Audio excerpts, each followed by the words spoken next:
नमस्कार, नवतेज टीवी देख रहे हैं आप और मैं आपके साथ हूं चंदा यादव। बुलेटिन की शुरुआत करेंगे। 7 दिवसीय international symposium programme art gallery में मेटल की मूर्तियों की प्रदर्शनी लगी है। बेस्ट कलाकृतियों के मॉडल आकार ले रखी है। जी हां, पता चले राजधानी जयपुर में मेटल से बनी मूर्तियों की आर्ट गैलरी स्थापित की जाएगी और इसके लिए शिल्पांजलि फाउंडेशन प्रयासरत है। खास बात यह है कि आर्ट गैलरी के लिए वीकेआई स्थित वर्क्स फॉर आर्टिस्ट फाउंड्री में मेटल के स्कल्पचर का निर्माण किया जा रहा है। विश्व प्रसिद्ध आर्टिस्ट अपनी बेस्ट कलाकृति का मॉडल तैयार कर रहे हैं। इसके लिए 7 दिवसीय इंटरनेशनल सिंपोजियम हो रहा है, जिसमें पद्मश्री राजेंद्र टिक्कू की देखरेख में देश विदेश के आर्टिस्ट स्कल्पचर तैयार कर रही है। सिंपोजियम के संयोजक राजकुमार पंडित ने बताया कि पहली बार कोरिया के आर्टिस्ट तालूर एलएन शामिल हुए हैं। इसके अलावा कर्नाटक से संथामणि मुथई, केरला से जीजी सखारिया और सुमेध राजेंद्र, महाराष्ट्र से सुनील गावड़े भी कलाकृतियों के डेमो तैयार कर रही है। उन्होंने बताया कि लगातार दूसरे वर्ष यहां सिंपोजियम का आयोजन किया जा रहा है। अलग अलग स्टेट से जो आर्टिस्ट जो आए हैं, तो यहाँ पे फाउंड्री में हम पूरा फैसिलिटी प्रदान किए हैं और तो अपने आर्ट वर्क करके ये सारे हैं जो कि एक म्यूजियम स्थापना करने का विचार किए हैं अभी। तो ये सारे इनकी जो आर्ट वर्क है वो म्यूजियम में स्थापना किया जाएगा और वो देश विदेश में इसके माध्यम से आर्ट को दिखाया जाएगा कि मैंने ये मशीन है, ये सीएनसी मशीन बोलते हैं, 3D सीएनसी मशीन है जो ये स्कल्पचर को इलाज करके बड़ा करने में काम आता है।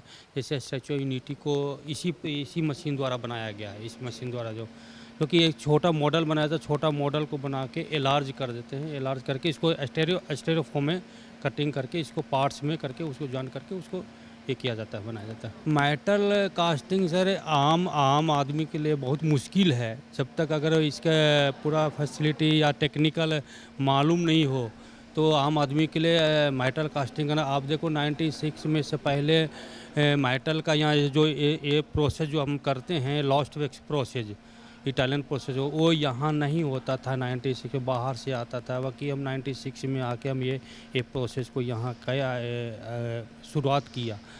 तो अब यहाँ कई ऐसे हैं करने वाले। बाकी उसके बाद ये सब सुविधा नहीं है जो मेरे पास सुविधा है, जो कि ये 3D मशीन, सीएनसी मशीन जो लाया, जो कि अभी ईजी हो जाता है, बड़े काम करने के लिए ईजी इससे हो जाता है। जयपुर में बहुत सारे स्टैचूज लगे हुए हैं और ये प्रोजेक्ट्स जो है ये हर वक्त गवर्नमेंट के प्रोत्साहन से ही बनते हैं, जो जिन्हें हम अभी तक पब्लिक स्कल्पचर हम उसको कहते हैं ना, पब्लिक स्कल्पचर।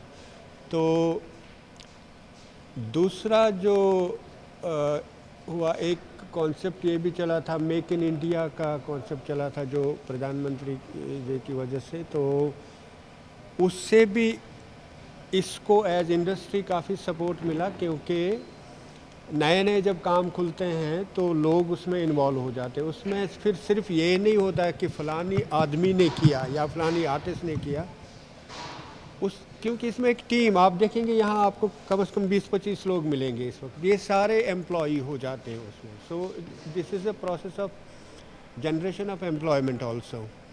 तो ये जितने भी ऐसे प्रोजेक्ट होंगे तो निश्चित तौर पर आर्टिस्टों के लिए और जो भी इस फील्ड में काम करने वाले हैं उनके लिए तो ये एक अपॉर्चुनिटी होता है। लेकिन जो हमारे ग्रुप है ये थोड़ा क्रिएटिव काम करते, अपनी तरह का काम करते, लेकिन अपनी तरह का काम हम करें लेकिन उसको करने की फैसिलिटी होनी चाहिए ना। मैं सोचूं कि मेरे पास ऐसी कुर्सी हो, लेकिन वो कुर्सी बनाने वाला और कोई फैक्ट्री में निकलेगी ना, तो वो हमारे लिए एक मतलब सुखद बात है कि आर्टिस्ट समझते हैं कि हमारे पास जनरली पता भी नहीं होता है, क्योंकि हमारा कंट्री इतना बड़ा है। पता केरला के आर्टिस्ट को नहीं पता है कि मेटल कास्टिंग जयपुर में होता है। प्रोजेक्ट जो है ये सिर्फ स्टैचू तक ही नहीं होती, आप देखिए वो कितना एम्प्लॉयमेंट जनरेट करते हैं और आगे आने वाले सालों में कितना एम्प्लॉयमेंट वहाँ पर अब स्टाफ है, वहाँ पर अब देखने वाले हैं। उस वक्त भी कुछ हज़ार लोग उसके साथ मतलब एम्प्लॉई हुए थे जिन्होंने वो बनाया, इकट्ठा कर दिया और वहाँ पर वो बड़ा बड़ा प्रोत्साहन जो है इन टाइम्स में काफ़ी सारा मिला है। या आपने अशोका जो हमने स्तंभ लगाया है पार्लियामेंट के ऊपर। तो ये सारे इसी एक्टिविटी का हिस्सा है, लेकिन लार्जर स्केल पर। खबर कोटा से है, जहां पुलिस अधीक्षक कार्यालय में बने महिला अपराध अनुसंधान प्रकोष्ठ में एडिशनल एसपी के पद पर नियति शर्मा ने पदभार ग्रहण कर लिया। बता दें, उन्होंने एडिशनल एसपी उमा शर्मा की जगह पदभार संभाला है। एडिशनल एसपी नियति शर्मा ने बताया कि महिला अपराध में कमी लाना उनकी पहली प्राथमिकता रहेगी। उन्होंने बताया, महिला अपराध संबंधी, बच्चों से संबंधी कोचिंग छात्राएं भी अपनी समस्याओं को लेकर उनसे संपर्क कर सकती हैं।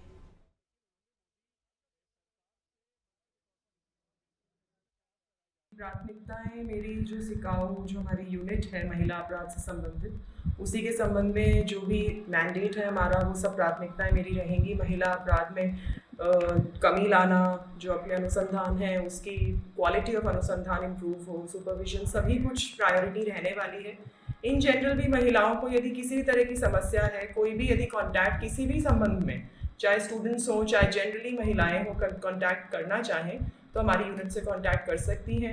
इन जनरल भी महिला संबंधी जो भी बातें हैं, बच्चों से संबंधित, अपने ह्यूमन ट्रैफिकिंग से संबंधित सभी चीज़ों में हमारी प्रायोरिटी रहने वाली है।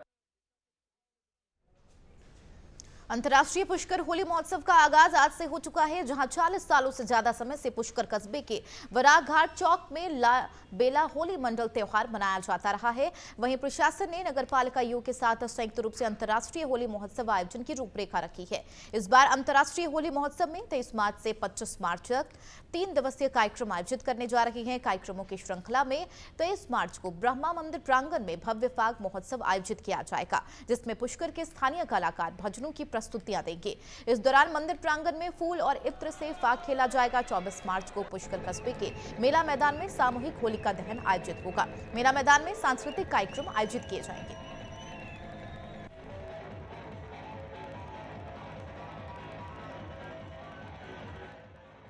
बिना परमिशन के कोई भी आयोजन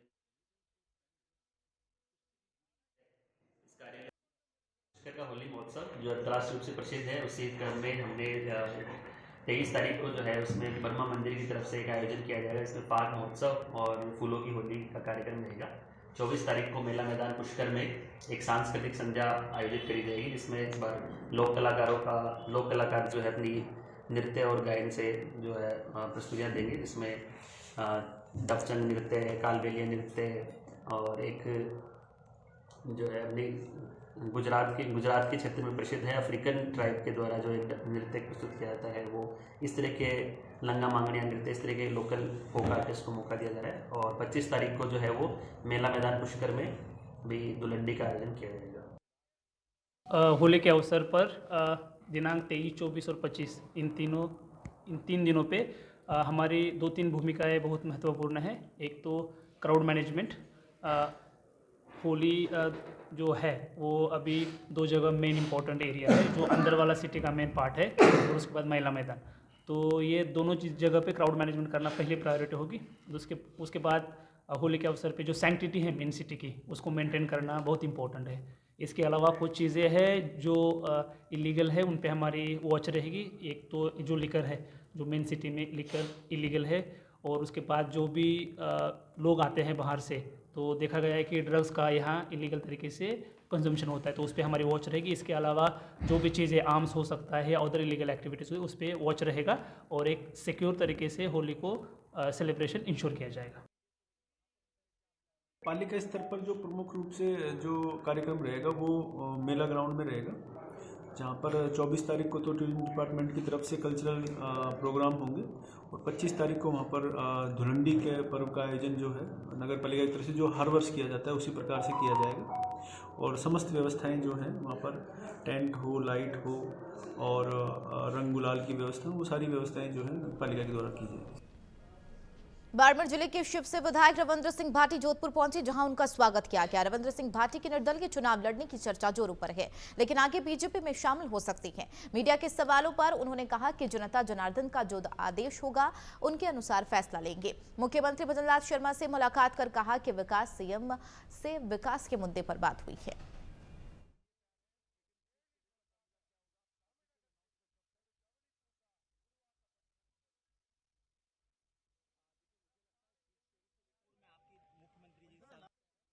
आगे क्या मानस है? बिल्कुल आगे जो भी उसे बढ़िया उसे और हमारे जितने भी तमाम जो हमारा साथी है समर्थक है हमारी बदौलत मैं यहाँ तक पहुँची हूँ उनका सब हम राय मशवरा करके जल्दी आप सब बीच में आ जाए। बिल्कुल सीएम साहब काफी दारू और विकास वाले काफी गंभीर भी है विशेष कर अगर हम बात करा हाईवे और सीमांत क्षेत्र ही तो उन्होंने काफी चिंता भी है बिना पूरा भरोसा आने वाला टाइम बढ़िया उसे और जो भी निर्णय लिया जनता ने पूछे और जनता ने लारी निर्णय।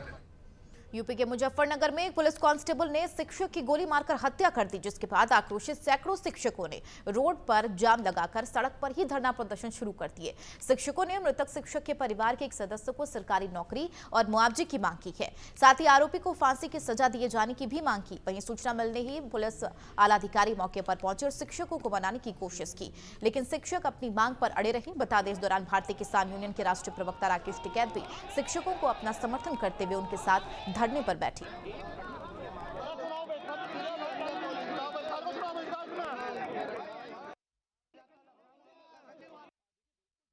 हमारे साथी बनारस से आए थे, यहाँ कॉपी लेके ट्रक में शिक्षक थे, उनकी सुरक्षा के लिए जो है पुलिस बल भेजा गया था और उस पुलिस बल में से ही एक सिपाही ने बहुत ज़्यादा शराब पी हुई थी, वो उनसे जो है तम्बाकू वगैरह मंगाने की मांग करने लगा।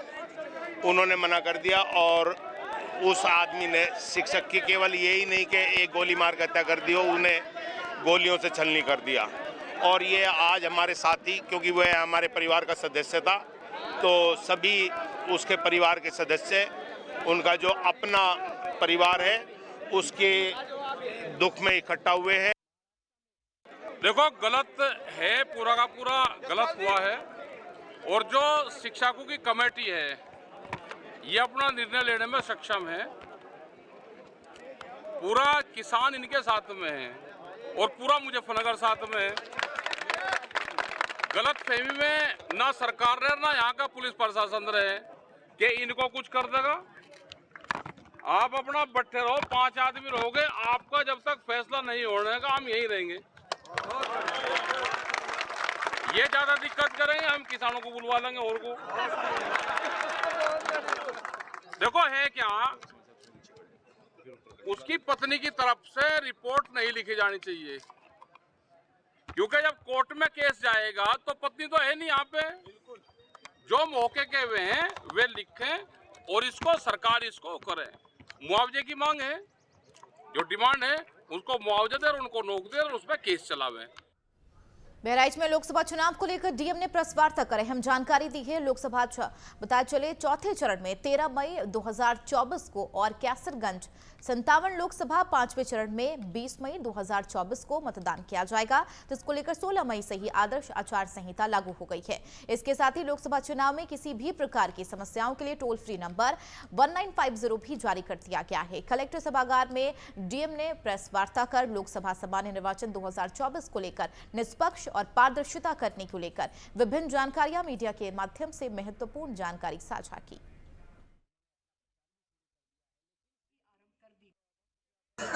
हमारे यहाँ पे 2 लोकसभा क्षेत्र पड़ते हैं, एक बहराइच जिसका मतदान 13 तारीख को होना है और एक कैसरगंज जिसका मतदान जो होना है वो 20 तारीख को होना है। कल से आदर्श आचार संहिता जो लागू हो गई है, हमारी जितनी भी एफएसटी की टीम थी, एसएसटी की टीम थी, बीएसटी टीम थी, बीबीटी टीम थी, उनका गठन हो गया है और उन्होंने मौके पे काम करना भी शुरू कर दिया है। इसके अलावा जितने नगर पालिका का क्षेत्र है या ग्रामीण क्षेत्र है, वहाँ से पोस्टर, बैनर इत्यादि हटवाने का कार्य युद्ध स्तर पर कर लिया गया है और इसके साथ साथ जहाँ पे भी नारे वगैरह लिखे हुए हैं उनको व्हाइट वॉश भी करवाया जा रहा है। जी, हमारे जितने भी अंतर्राष्ट्रीय बैरियर्स हैं जिनकी संख्या 13 है और जो अंतर जनपदीय बैरियर्स हैं 26 उसकी संख्या है, वो सभी 24 घंटे क्रियाशील कर दिए गए हैं। वहाँ पुलिसकर्मी तैनात कर दिए गए हैं तथा वहाँ पे CCTVs भी लगा दिए गए हैं ताकि प्रभावी रूप से जो वाहन हैं, व्यक्ति हैं, गुजर रहे हैं, उनकी चेकिंग हो सके और किसी भी प्रकार की ऐसी वस्तु को ना आने दिया जाए जो कि निर्वाचन प्रक्रिया की जो शुद्धता है उसको कलंकित कर सके। साथ ही साथ हमारी जल्द ही एक बॉर्डर कोऑर्डिनेशन मीटिंग अपने नेपाली काउंटर पार्ट्स के साथ और अन्य जितनी एजेंसीज हैं जो अंतर्राष्ट्रीय बॉर्डर पर तैनात हैं उनके साथ आयोजित की जाएगी, ताकि जो भी सावधानियां हमें बॉर्डर को सुरक्षित करने के लिए लेनी है उसके प्रति सभी एजेंसी सचेत रहें और उनसे अपनी अपनी जो अपेक्षित कार्रवाई है वो सुनिश्चित करें। लोकसभा चुनाव के मद्देनजर पुलिस प्रशासन ने कमर कस ली है। वरिष्ठ पुलिस अधीक्षक राजेश कुमार सिंह के निर्देश पर पुलिस ने एटा जिले में बदमाशों और एंटी सोशल एलिमेंट्स के खिलाफ अहम अभियान चला रखा है। पुलिस ने कई बदमाशों को इस दौरान गिरफ्तार भी किया है।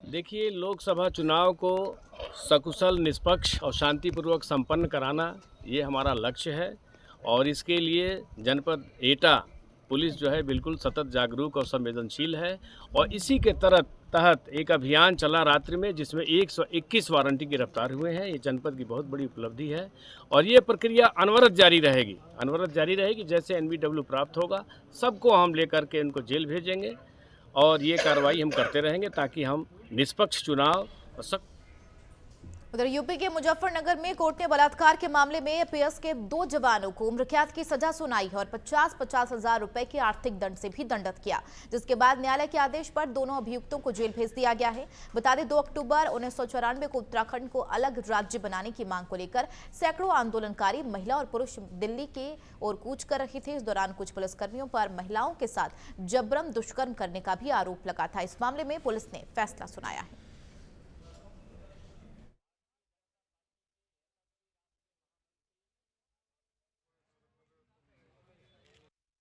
रामपुर तिराहे पर जो रेप की घटना उत्तराखंड के आंदोलन के खिलाफ हुई थी, जो महिलाओं के विरुद्ध रेप का बलात्कार का अपराध हुआ था, उस मामले में पूर्व में दोनों अभियुक्तों को दोषित किया गया था। आज उनमें सजा के प्रश्न पर सुनवाई थी। माननीय न्यायाधीश श्री शक्ति सिंह द्वारा दोनों पक्षों के तर्कों को, बहस को सुनने के बाद आज इस मामले में अपना निर्णय सुनाया है तथा दोनों ही अभियुक्तों को आजीवन कारावास व 50-50 हजार रुपये के अर्थदंड से दंडित किया है। ये जो अर्थदंड है ये पीड़िताओं को देने का आदेश भी आज माननीय न्यायाधीश महोदय द्वारा किया गया है। झालावाड़ जिले के कोतवाली थाना क्षेत्र के देवरी घटा इलाके में पुल से बाइक पर सवार होकर गुजर रही पिता पुत्र हादसे का शिकार हो गए। पुलिया से गुजरते वक्त बाइक अनियंत्रित होकर पुलिया के खंभे से जा टकराई। इस दौरान बाइक पर सवार पिता पुत्र नदी में जा गिरे। हादसे में बेटे की मौके पर मौत हो गई, वहीं पिता गंभीर रूप से घायल बताया जा रहा है, जिसका इलाज अस्पताल में जारी है।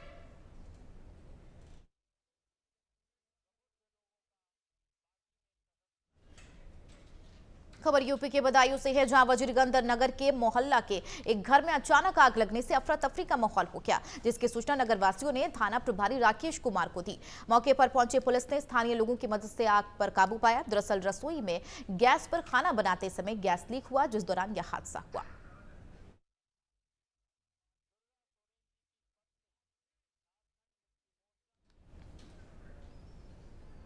श्री विजयनगर कस्बे के पुलिस थाने में खड़े वाहन बदहाली के दौर से गुजर रही है। न्यायालय में विचाराधीन होने के चलते खुले आसमान के नीचे वाहन खड़े हैं। आलम यह है कि वाहनों की हालत दिन पर दिन बिगड़ती जा रही है। पुलिस की ओर से जब्त किए दोपहिया वाहन समेत कार, जीप, तीन व्हीलर सहित अन्य वाहन थाने में खड़े किए गए हैं। कागजात पूरे नहीं होने के कारण पुलिस ने इन्हें जब्त कर लिया है और अनेक वाहनों के मामले न्यायालय में विचाराधीन होने या फिर कागज पूरे न होने के कारण जुर्माने के कारण मालिक वाहनों को छुड़वाने में रुचि नहीं ले रहे हैं।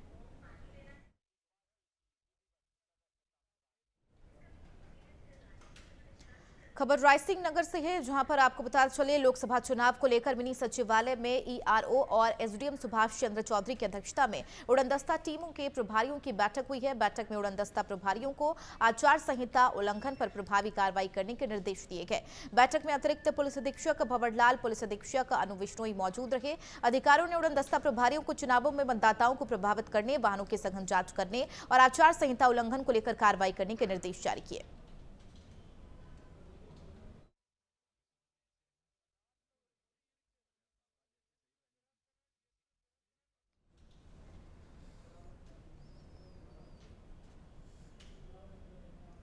सीकर जिले के रिंगस कस्बे के प्राचीन श्याम मंदिर में देर रात अचानक आग लग गई। आग लगने से श्याम भक्तों में अफरा तफरी मच गई। आग की सूचना पर रिंगस नगर पालिका के दमकल ने मौके पर पहुंचकर आग पर काबू पाया। बताया जा रहा है कि श्रद्धालु मंदिर के पास खड़े होकर पटाखा जला रहे थे। पटाखे से निकली चिंगारे से श्याम मंदिर में आग लग गई। आग लगने से मुख्य द्वार पर हो रही थर्मोकोल की सजावट में भी आग लग गई, जिससे सजावट पूरे तरह तहस नहस होकर राख के रूप में तब्दील हो गई।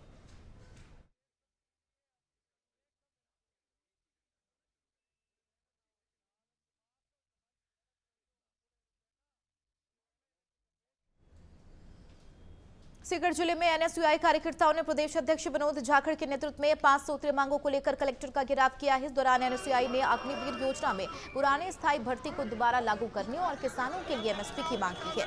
विनोद जाखड़ ने कहा कि सरकार को हमारी मांगे माननी पड़ेगी, नहीं तो एनएसयूआई इन मांगों को लेकर पूरे प्रदेश में आंदोलन करेगा।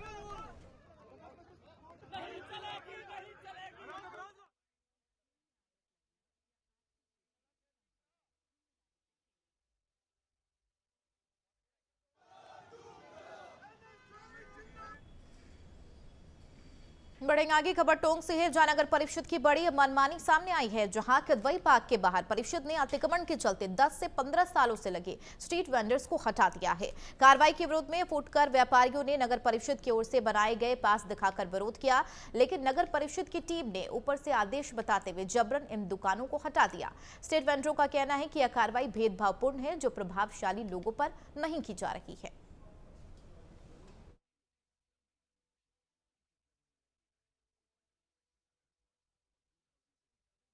जानकारी कुछ भी नहीं है साहब।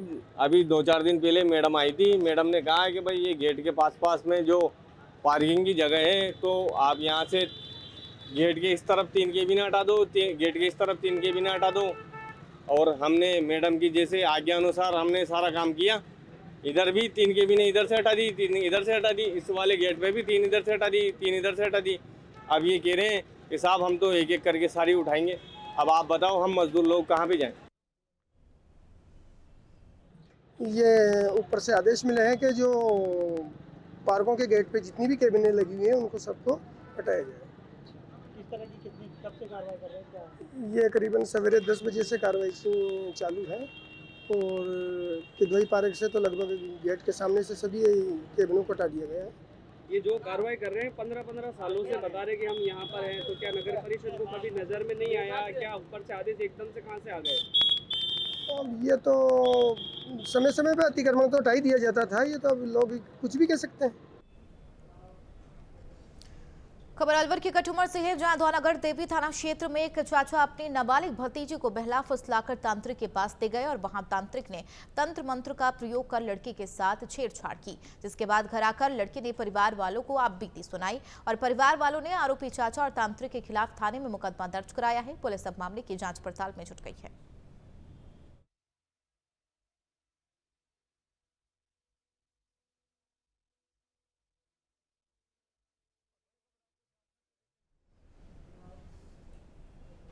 राजकीय कृषि महाविद्यालय में 7 दिवसीय एनएसएस इकाई की ओर से शिविर आयोजित किया गया। शिविर में महाविद्यालय के विद्यार्थियों ने श्रमदान किया।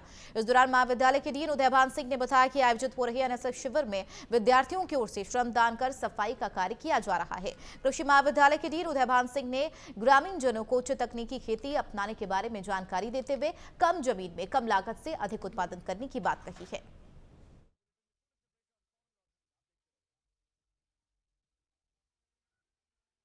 कृषि महाविद्यालय भुसावर पर एनएसएस के विशेष शिविर के साथ 6वें दिन योग प्रशिक्षक अशोक शर्मा द्वारा योगाभ्यास करवाया गया, जिसमें तमाम कपालभाति, प्राणायाम और तमाम तरह के आसन का अभ्यास हमारे स्वयं सेवकों को करवाया गया। योग के बारे में तमाम जो यम नियम, आसन, प्राणायाम, प्रत्याहार, धारणा, ध्यान और समाधि के अष्टांग योग के बारे में विस्तार पूर्वक जानकारी दी गई। बुलेटिन में फिलहाल मेरे साथ इतना ही। बाकी और भी खबरों के लिए बने रहिए नवतेज टीवी के साथ। नमस्कार।